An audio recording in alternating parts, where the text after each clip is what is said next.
इतिहास को अध्ययन के सुविधा के अनुसार तीन भागों में इसे हम बांट देते हैं। हम सब जानते हैं कि एक होता है प्राचीन इतिहास, और दूसरा होता है मध्य इतिहास, और तीसरा होता है आधुनिक। तो अध्ययन के सुविधा के अनुसार प्राचीन, मध्य और आधुनिक में इतिहास को हम डिवाइड कर देते हैं। तो इस वीडियो में हम लोग बिहार के प्राचीन इतिहास के बारे में जानेंगे। बिहार का प्राचीन काल का जो इतिहास है वो 6ठी शताब्दी ईसा पूर्व तक मानी जाती है। ठीक है, इसकी जो समय सीमा है 6ठी शताब्दी ईसा पूर्व तक है। और बिहार के प्राचीन काल का जो इतिहास है इसको अध्ययन करने के लिए हम दो भागों में बांट देते हैं, एक पूर्व ऐतिहासिक काल और दूसरा ऐतिहासिक काल। तो पूर्व ऐतिहासिक काल जो होता है ये अर्ली मैन यानी आदि मानव के काल को ये पूर्व ऐतिहासिक काल यहाँ पे कहा गया है, जिसमें कोई लिखित विवरण जिसका उपलब्ध नहीं हो। आदि मानव के द्वारा उपयोग किए जाने वाले जो वस्तुएं होती थी उससे इसका साक्ष्य प्रमाण मिलता है, तो पूर्व ऐतिहासिक काल हो गया बिहार का।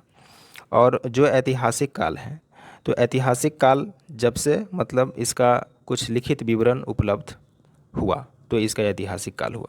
लेकिन इतना समझना है कि जो प्राचीन काल का जो इतिहास है वो पूर्व ऐतिहासिक काल या ऐतिहासिक काल, ये सब 6ठी शताब्दी ईसा पूर्व तक ही ये माना जाता है बिहार का। ठीक है, तो पूर्व ऐतिहासिक काल जो आदि मानव के टाइम का हो गया, और ऐतिहासिक काल में जब से ये कुछ राजा महाराजा लोग आने लगे उसका वैदिक काल ही सब हो गया, जिसमें कुछ लिखित विवरण उपलब्ध हुआ। ठीक है, तो अब पूर्व ऐतिहासिक काल जो है, पूर्व ऐतिहासिक काल यह अत्यंत पुराना काल है। इस काल में बिहार में आदि मानवों का निवास हुआ करता था, जिनके साक्ष्य बिहार के मुंगेर, गया, पटना आदि स्थानों से मिले हैं। ठीक है, और इस काल के प्राप्त अवशेषों में कुल्हाड़ी, चाकू, खुरपी, पत्थर के छोटे टुकड़े से बनी वस्तुएं तथा तेज धार और नोक वाले औजार आदि प्रमुख हैं। तो ये सब पूर्व ऐतिहासिक काल में मिला था, आदि मानव के द्वारा ये सब उपयोग किया जाता था। तो ये सब कुछ मिले हैं। जगह का नाम याद रखना है कि कहाँ पे मिला बिहार में, तो मुंगेर, गया, पटना इन सब स्थानों पे पाया गया है, मिला है पूर्व ऐतिहासिक काल का साक्ष्य। ठीक है, अब नेक्स्ट जो है ऐतिहासिक काल।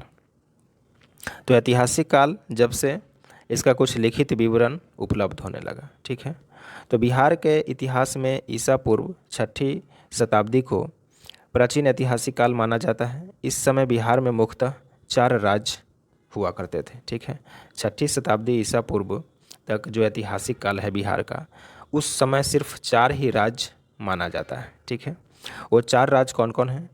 तो पहला है विदेह, जिसे मिथिला के नाम से जानते थे। दूसरा राज्य था वज्जी, तीसरा अंग और चौथा मगध। इतना ही था। ऐतिहासिक काल में अगर हम जाएं बिहार के, तो पूरे बिहार को 4 ही राज्यों में उस समय बांटा गया था। विदेह, जिसे मिथिला के नाम से जानते हैं, दूसरा वज्जी, तीसरा अंग और चौथा मगध। अब चारों के बारे में जानते हैं। तो पहला है विदेह, जिसे मिथिला के नाम से जानते हैं, पहला राज्य ऐतिहासिक काल का।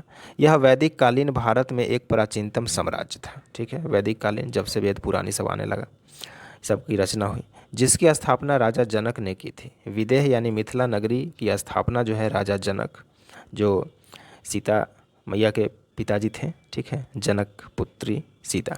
ठीक है, विदेह साम्राज्य की राजधानी मिथिला थी और विदेह को मिथिला नाम से भी जाना जाता था। विदेह की सीमा उत्तर भारत के मिथिला क्षेत्र से नेपाल के पूर्वी तराई क्षेत्र तक फैली थी। ठीक है, अब दूसरा जो राज्य है वो है वज्जी। तो वज्जी प्राचीन भारत के 16 महाजनपदों में से एक था। प्राचीन भारत में उस समय 16 महाजनपद था, तो 16 महाजनपद में से एक वज्जी भी आता था प्राचीन भारत में, जिसकी राजधानी वैशाली थी। वज्जी की राजधानी वैशाली। और वज्जी बिहार में गंगा नदी के दाहिने तट पर स्थित था। ठीक है, गंगा नदी के दाहिने तट पर यह वज्जी स्थित था। वज्जी की राजधानी वैशाली, याद रखना है। अब नेक्स्ट जो है वो है अंग। अंग राज्य जो था, अंग भी प्राचीन भारत के 16 महाजनपदों में एक था। हम सब जानते हैं प्राचीन भारत में 16 महाजनपद हुआ करते थे, जिसमें वज्जी भी है, अंग भी है। तो अंग उसमें से एक था, और जिसकी राजधानी चंपा थी। अंग की राजधानी चंपा और वज्जी की राजधानी वैशाली, याद रखना है। जिसका पुराना नाम मालिनी था, जो चंपा नदी के तट पर स्थित थी। ठीक है, अंग की राजधानी चंपा, जो चंपा नदी के तट पर स्थित थी। अंग महाजनपद का सबसे पहले उल्लेख अथर्ववेद में मिलता है। अथर्ववेद में अंग महाजनपद का सबसे पहले उल्लेख मिलता है। अंग की पूर्वी सीमा इसके पड़ोसी राज्य मगध से लगी थी, जो चंपा नदी से विभक्त होती थी, बट जाती थी। ठीक है, अब चौथा जो है वो है मगध। ठीक है, तो वर्तमान भारत के बिहार, झारखंड, उड़ीसा राज्य और बांग्लादेश एवं नेपाल तक मगध का क्षेत्र था। मगध बहुत बड़ा साम्राज्य हुआ करता था। वर्तमान में अभी इसकी एक्सपेंशन के बारे में जाने तो बिहार, झारखंड, उड़ीसा, बांग्लादेश एवं नेपाल, ये सब मगध क्षेत्र में आता था। मगध की पहली राजधानी राजगृह थी और बाद में पाटलिपुत्र को मगध की राजधानी बनाया गया। मगध की राजधानी राजगृह का पुराना नाम गिरिव्रज था, जिसे अजातशत्रु के शासनकाल में राजगृह किया गया।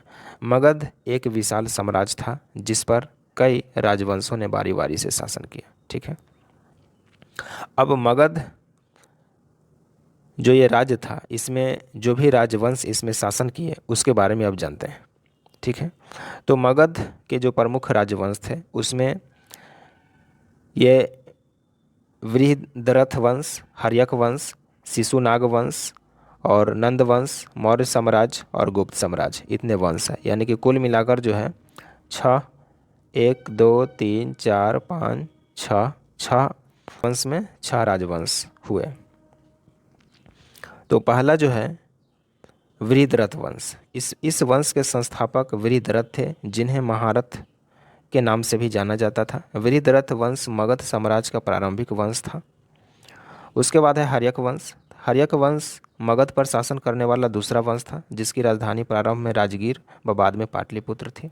हर्यक वंश की स्थापना बिंबिसार या उसके पिता भट्टिय को माना जाता है। ठीक है, और हर्यक वंश के प्रमुख शासक बिंबिसार, अजातशत्रु, उदयन थे। ठीक है, हर्यक वंश के पश्चात बिहार में शिशुनाग वंश का राज हुआ था। शिशुनाग वंश, इस वंश की स्थापना शिशुनाग ने 413 ईसा पूर्व में की, जो हर्यक वंश के राजा नामदशक का मंत्री था। ठीक है, प्रारंभ में इस राजवंश की राजधानी राजगीर थी, जिसे बाद में पाटलिपुत्र लाया गया। शिशुनाग साम्राज्य के शासनकाल में वैशाली में द्वितीय बौद्ध परिषद का आयोजन 383 ईसा पूर्व में हुआ था। अब है नंद वंश। नंद वंश की स्थापना महापद्म नंद ने की। नंद वंश का शासनकाल 345 से 321 ईसा पूर्व तक रहा। महापद्म नंद को पुराणों में सभी क्षत्रिय का संहारक बताया गया है। ठीक है, महापद्म नंद को पुराणों में सभी क्षत्रियों का संहारक बताया गया है। नंद वंश का जो अंतिम शासक था घनानंद था, जो महापद्म नंद का पुत्र था। अब आगे है मौर्य साम्राज्य। मौर्य साम्राज्य जो था, मौर्य साम्राज्य की स्थापना चंद्रगुप्त मौर्य ने की थी, जो 322 ईसा पूर्व में मगध की राजगद्दी पर बैठा था। मौर्य साम्राज्य के प्रमुख राजा चंद्रगुप्त मौर्य, बिंदुसार, अशोक थे। मौर्य वंश के बाद बिहार में अनेक छोटे छोटे राजवंशों ने शासन किया, जिसके बाद गुप्त साम्राज्य का उदय हुआ। गुप्त साम्राज्य में गुप्त वंश के संस्थापक श्रीगुप्त थे। चंद्रगुप्त प्रथम, समुद्रगुप्त एवं चंद्रगुप्त द्वितीय गुप्त वंश के प्रमुख शासक थे। तो ये बिहार के कुछ प्राचीन इतिहास के बारे में हम जाने।